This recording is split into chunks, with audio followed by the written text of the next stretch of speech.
Actually, this is the funny thing. Tyreek Hill is rated 33. Samuel is rated 26, and Williams was rated 35. But we all know that Tyreek Hill is a top 5 receiver when Mahomes comes back, and he's supposed to be back this week. So I'll give him top 10 receiver. And put it like this. So essentially, at the end of the day, my trade for Nick Chubb, I traded Nick Chubb. I got Nick Chubb and traded Tariq Cohen and D.D. Westbrook for Nick Chubb. Oh, nice. And Tyrell Williams. I traded Tyrell Williams, D.D. Westbrook, and Tariq Cohen to receive Nick Chubb. Because I had Hill. I traded Hill in the thing, got Hill back. And so essentially I traded Williams to get Nick Chubb. Williams, Hill, and D.D. Westbrook. And so what are your trades? Because you had 2 monster trades yesterday that reshaped your roster and really turned you probably from being on the outside looking in to you have a chance to make a run here now. Yeah, I was only 2 spots out from the playoff standings. The top 6 teams get in.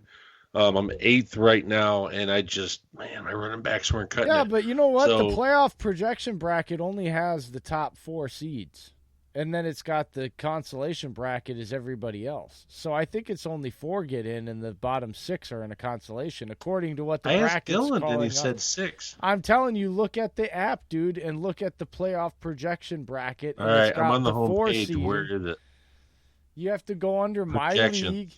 And then go under schedule and playoff bracket. It's only 4 in the winner's bracket, 6 in the consolation bracket. Right now, I'm the 4 seed. I would have to face Shady in the first round, and Dylan and Joe's Gymnasium face, and then the next game's the championship. It is only 4. I'm going to have There's only 2 playoff weeks, essentially. Winner's consolation Unless letter. We're getting a bye or something like that, if that's what's going on. It says I'm currently in right now on the consolation ladder. So I'm wondering, does the consolation ladder have anything to do with the final playoffs? Yeah, I don't know what that is. We're going to have to talk to our league commissioner, folks.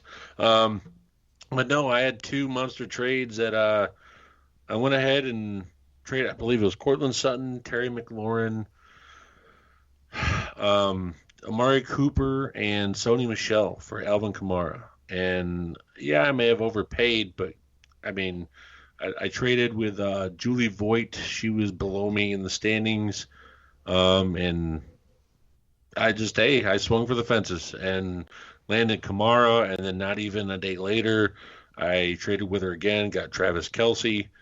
I believe I gave up Tom Brady, and let's see, there was another receiver I gave up with him for Travis Kelce, and she said yes. So I was like, Sutton, Cooper, Michelle. Oh, for Kelce. For Kelce, I did Tom Brady and I believe another receiver. I can't remember who. I'm gonna have to go back and look. But anyways, it was John Brown and Tom Brady. You received Travis Kelce and T.Y. Hilton. You got T.Y. Hilton from her? No, I didn't. It says you traded. She traded. Did you get? Did you? Oh, that's because they dropped him. I see what. Yeah, she dropped T.Y. Because it's saying it was part of the trade on the thing for some reason. Instead of saying she dropped him, because she dropped Eric Ebron in our trade, because I gave her 2 receivers, she got rid of 1. Yeah, but it says that she traded Tyreek Hill and Eric Ebron, but that's not what it is. It's got a screwed up typing on there. Well, you know what though? I mean, I feel like, I mean, that's the thing is I went ahead and I tried only paid $1 for Ronald Jones. So you tried to cheapskate on somebody that was projected for like 12 point some points. I don't have didn't any even dollars left, man. I thought it was $30 every week. I went ahead and threw down on a big free agent earlier in the season, and I didn't know that. I thought it was every week, not $30 for the season. Oh. Yeah, so the commissioner wasn't clear on that, but it's okay. No, I ended up, after trading Brady because he had a bye, I needed a QB. I'm like, oh, Phillip Rivers against Oakland. He just tore up Green Bay. He should be solid. Nope. 5.3 points, folks. 3 interceptions, sacked about 5-6 times. Yeah, it wasn't pretty.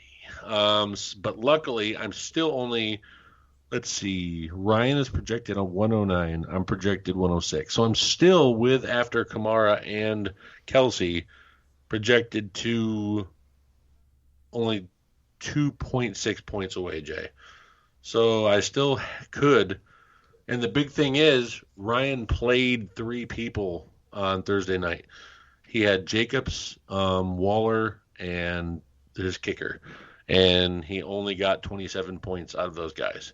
So I have 480 minutes left. He has 360 minutes left in game time. So I should be able to. I have some nice matchup decisions to make though between like my flex. Do I play Ronald Jones, who's going against Arizona, or do I play Hollywood Brown, who's going against Cincinnati? Jones is projected to have more points than Brown, but Brown definitely is the number 1 receiver going there. And San Fran just tore a hole in that defense too.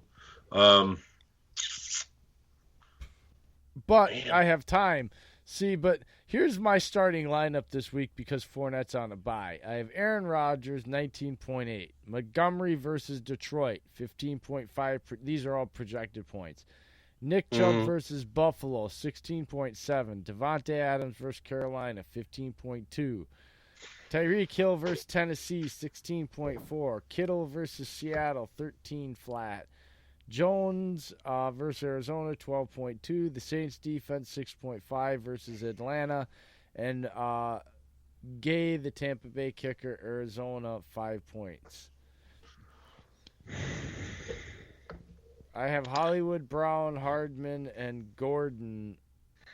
And I still have the Packers defense because I'm not going to cut them because I think there's going to be matchups to play them versus where I think the Saints could get banged up or whatever, and I still believe in them and have. Well, I mean, still you got this weekend. If you need a quick switch, I mean, I know you're facing Atlanta and Saints are probably going to annihilate them, but what we just said earlier is the Panthers' offensive line is 5th in the wrong direction of giving up pressures, hits, and sacks. Kyle Allen has been hit quite a bit, along with Cam, too, this season. So I expect Pettin to – he didn't blitz a lot with the Chargers game. He tried to sit back and zone. I expect different. Yeah, exactly. I expect different. I expect them to come out and blitz. I expect there's one thing Martinez has been consistent at when he has been sent blitzing is that he's good at getting pressure on the quarterback and pushing them into another pass rusher or trying to get to him. So it doesn't surprise me, let's say, with Preston or Zadarius getting sacks and Blake blitzing. Especially, or perfect, with a guy we have wanted back for weeks, Ibrahim Campbell. Send him up the middle on a blitz, and then it forces one-on-one with Zadarius and Preston. I don't think he's going to play. I don't know. It depends on how much he plays, but I think when he's in there, you're going to notice a difference in how that defense operates. It's going to send ripples through the defense in a good way. Yeah. You're not going to have to rely on Amos to come up and play an inside linebacker safety position. He hasn't played since Chicago. Yeah, it was last year, but he's been playing a free range safety next to Savage for all of season, man. Yeah. That's the thing. You put him in there, he's going to have to go back and he's going to play that position again. And yeah, he's played it before, but he's literally drained his mind mentally. Honestly, I have a feeling it's not going to be high scoring. I just have a feeling this is going to be that breakout game for Davante Adams, and it's going to be the way that it's designed to be, where he's the guy that, whether it be a screen or off a play action, big, jolt down where he gets off the line early and is wide open. Because of scheme, I think they're going to realize they got the right idea of featuring and getting him the ball. Yeah. It's just doing it within the context of how they were operating the offense during that 4-game winning stretch. It's taking out those big plays that they were trying to get to Lazard and MVS and just plugging in Davante Adams in that same role, and he's a more consistent receiver. Those guys might have dropped it or been 50-50 on him. Davante Adams is an 85% catch rate at that point, really, on those plays. So I think that's the lesson they're going to learn. And yeah, if Dante Jackson too if Tony's saying he's that go big or go home guy, I feel like he might be I feel like he might be aggressive in trying to basically get on some certain throws, and with Adams in his route running, he maybe especially like that sluggo route or that fade he has where he has a sneaky speed on the end. Yeah, that might be some big plays right there. So you may be right. Well, anything else you want to say before we start hitting the road here and wrapping this one up 2.5 hours in? It was a great show. It was long. I liked it. What? Well, I just think that I had a lot of fun. Tony did a good job. We got sidetracked on Cam Newton, but that was good. It was just good banter. I loved watching you two go at it. Like, y'all were just going back and forth, and I'm like, all right, guys, enough. We have to focus on Kyle Allen. I know. But you know what? I could tell from listening to his show that he was going to be able to handle it, so. Yeah. No, Tony's good people. Oh, God, what am I reading? Sportsline from Twitter said, which team will Odell Beckham be playing for in the start of Week 1 for 2020 season? Guess who they have listed? Guess who they have listed third the on the Giants? Nope. Packers. I don't want that. I'm sorry. We watched him. They'll draft somebody, dude. Go get Ruggs. Go get one of those guys out of the SEC. Oh no, showing you he's a stud. There's a guy out of Texas that's freaking 6'6", 240 pounds. He's a glorified tight end, a wide receiver, but he has speed. Like, the guy is. If I can't remember his name, I got to go back and look. But this kid, I love from Texas as a wide receiver. And I'm just saying, this is a wide receiver rich draft coming up. QB, wide receiver, running back.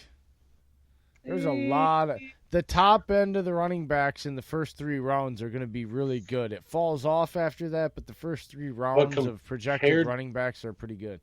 It's not deep, I'm saying, but it's a good. Going to be, yeah, but that's the thing. Yeah, but we don't need a QB, so that's pushing those type of players to us. I'm just talking about in draft general, where you have like so many QBs, like with 2017. You had Trubisky, you had Mahomes, you had Watson, and that was it. People are projecting 6 or 7 QBs in the first round now. That's what I've been reading. Yeah, I see all your gray hair. My big old luscious beard's growing in out of it. I know, we get too dunking around. All right, that's enough. All right. Anything else there, bud? Go Pack Go. We'll see you Sunday morning for the Fantasy Files pregame show with the Wonder Wizard. I have to add something. When we went on Tony's show and you hopped off, and right before I got off, I heard him. He said, what did he say? Kick his ass, kicks our ass. Yeah, and you said, "Go Pack Go." Yeah, I thought you had left already, and I'm like, oh, he said it when Jay left. I'm like, oh, I'm gonna tell him. So, I was gonna say it tonight, but I completely forgot until now. Oh wow. I so hope that I'm actually hoping that I get it, not because I really want to win the $10, but I just want to win the bet now that he put that down there. The $10 I could really care less about.